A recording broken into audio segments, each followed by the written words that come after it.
Okay, so this is on arrival. Alright, so we have 4 batteries on the bottom. There's the ground point, no shunt. 2 add-on batteries sitting in some sort of a metal cage, if you will.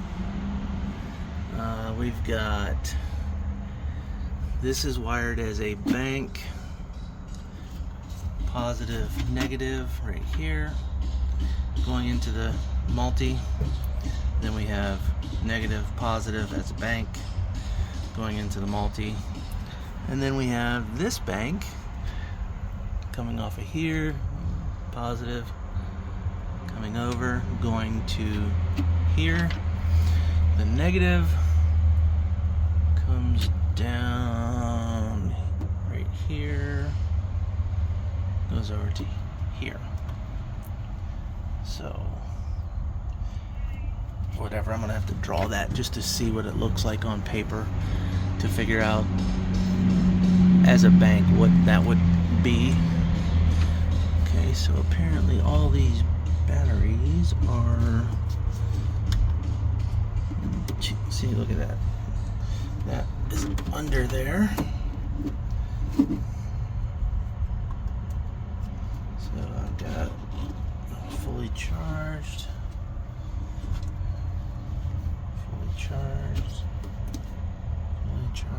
where's the thingies? Fully charged, okay, so all the batteries are fully charged. So then we have random wire going to this 250, and then coming out and going to something. I'll figure out what it is. And then what else do we have here? We have random wire here, coming off of the right-hand bank, going to that. And then I don't know where it goes after there. Goes on to something that looks like it's probably solar. So that's probably where the solar comes over and comes in, connects. So then we have, those are the 2 positives coming off of the bank, not going to the inverter. So this is 1 to the inverter, this is 2 to the inverter. This is 1 and 2 negatives to the inverter. Now negatives, I have, this one goes here, this one goes to the upper bank. So this one goes across to this bank, paralleled.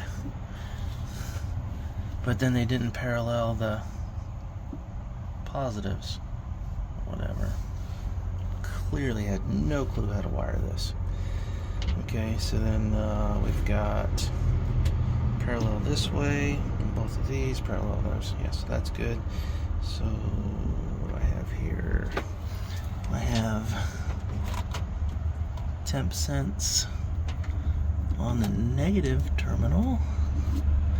Then I have, what is 1, 2, yeah, so that is the bank goes straight here. So we have no fuses between the inverter and the bank.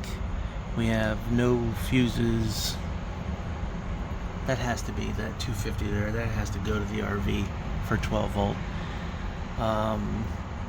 Then we have no shutoffs on anything on relating to the bank, to the equipment. Maybe you could consider this a shutoff right here if that's what goes to RV 12 volt, that 250 circuit breaker there. You have no shutoff for solar coming in, if that's what this one is.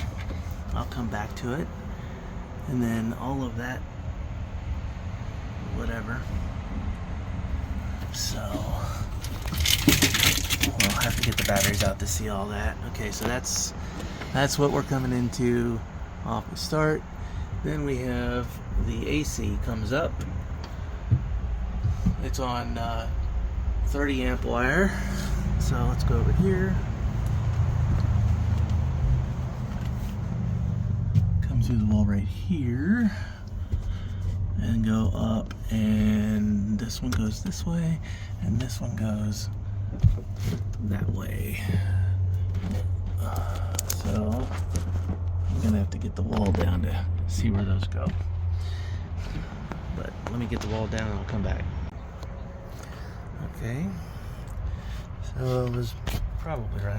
I'll have to tone it out, but that line goes, pretty sure that is this one right here. So it comes in from underneath. That one goes and comes up and goes to the batteries. No way to shut it off. So there's that part. Then we have these two lines right here coming across and coming back together. So they, see if I can do this without, okay. Here, up over the top, on the left, and it goes right here, and then they go back together over there, and then goes that way. And what does it go into? It goes into a nice little junction box right there. So we're gonna have to check and see what's in there. And then that line right there, which is warm. I have a feeling I know why.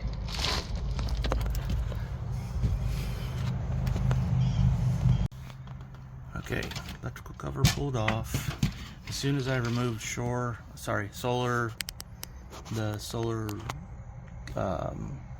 charger, the inverter immediately went into bulk charging, so I shut it off. And I'm trying to figure out on the RV now what is, oh, that's fun, 50 amp.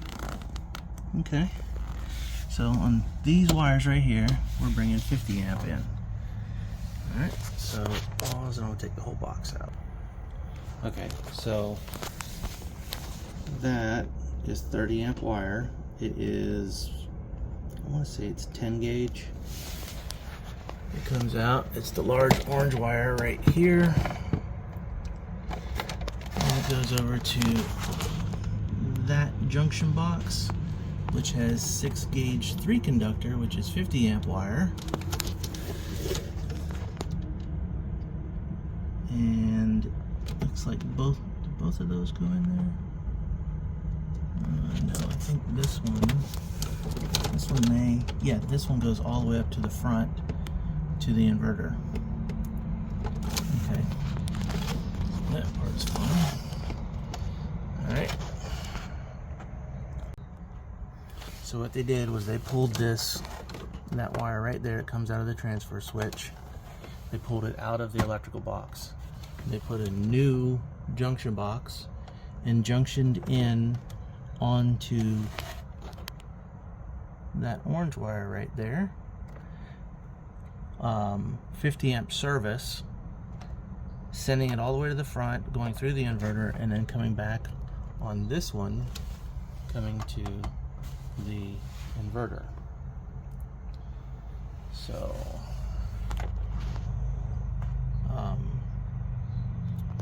I expect to see burnt wiring before I've even taken the cover off of anything. I expect to find it. Okay, so drop this wall, looking in, there is the power watchdog. I don't know what it's wired into yet, but it's literally just laying up in here. It's super awesome. So that's real good for road travel. I'm trying to get over there to that junction box right there. So that's next. So clearly, this gauge is the same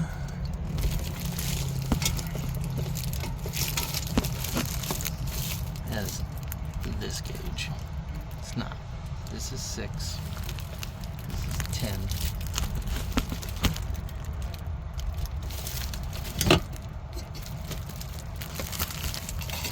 Get them up side by side here.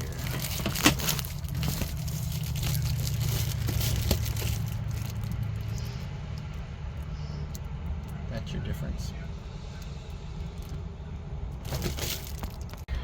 We have a power watchdog that, awesome. Okay, so that top wire right there comes right over here like this. Yeah, it's this one right here. Got my finger on it, touching it, touching it.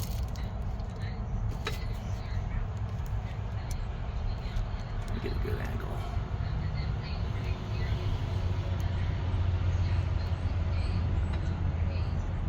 Goes into the transfer switch. So that must mean that this wire is the wire coming from shore power. Let's follow that one. Up like this. Right here, it's on the bottom there. Does a loop under that one. Curls and goes right there. It's wired backwards. I can't even believe the power went through it. Nope. That says in and that says out. So it actually is wired right. Okay. So this is what we have on the outs and the ins. And I've already showed you the other end. And there is the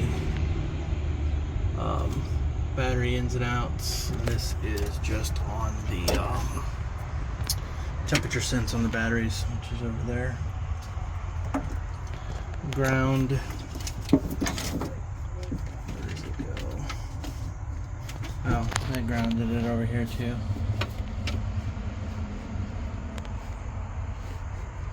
So they got one thing right, they grounded it. Okay, so we have one of these. We have two more of these. This is the plate that holds the 50-pound inverter to the wall.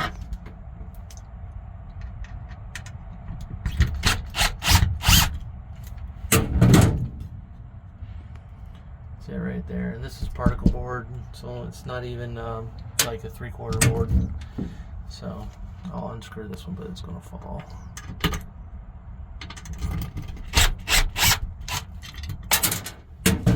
So they used the super short screws because they didn't want them poking through on the other side. But this is it. That's the screw right there. 1/2 inch. The box, the inverter box, comes with let's see, I thought I saw them in here somewhere. This is all the odds and ends that was left over. I know that I've seen them in here.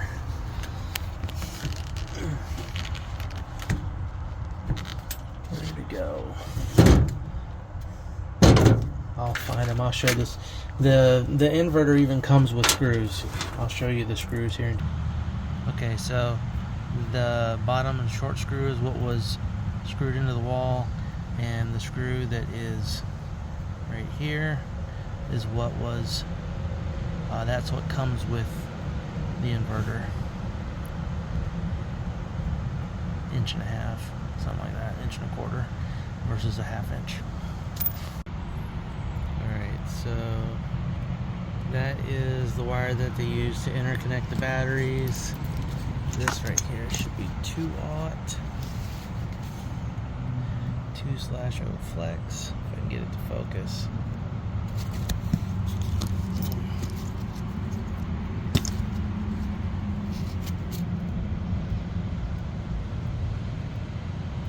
Okay, so this is the right cable, but this is what was coming off of the bank going to the inverter ×2. So this should have interconnected everything, and the actual bank should have been wired differently. Okay, fun things we find on the roof of improper installation. Part 37 of a bad install. Just kidding. Anyhow, no penetration gland, just kind of straighten the roof. That one there is where they missed and came out into the living space. This one right here. And over here,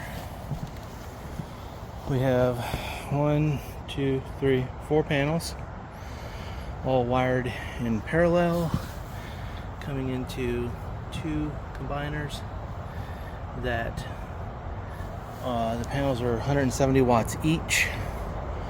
The wire coming down is I believe it's a 12 gauge. It's very small, 12 or 14. That was going into a 30 amp MPPT by Zamp, I believe. Yeah, these are Zamp panels.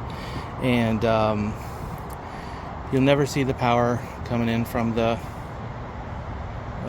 panels because the restriction on the wire is so great, wired the way that it is, that hold on, I gotta figure out, be right back, I gotta do some calculating.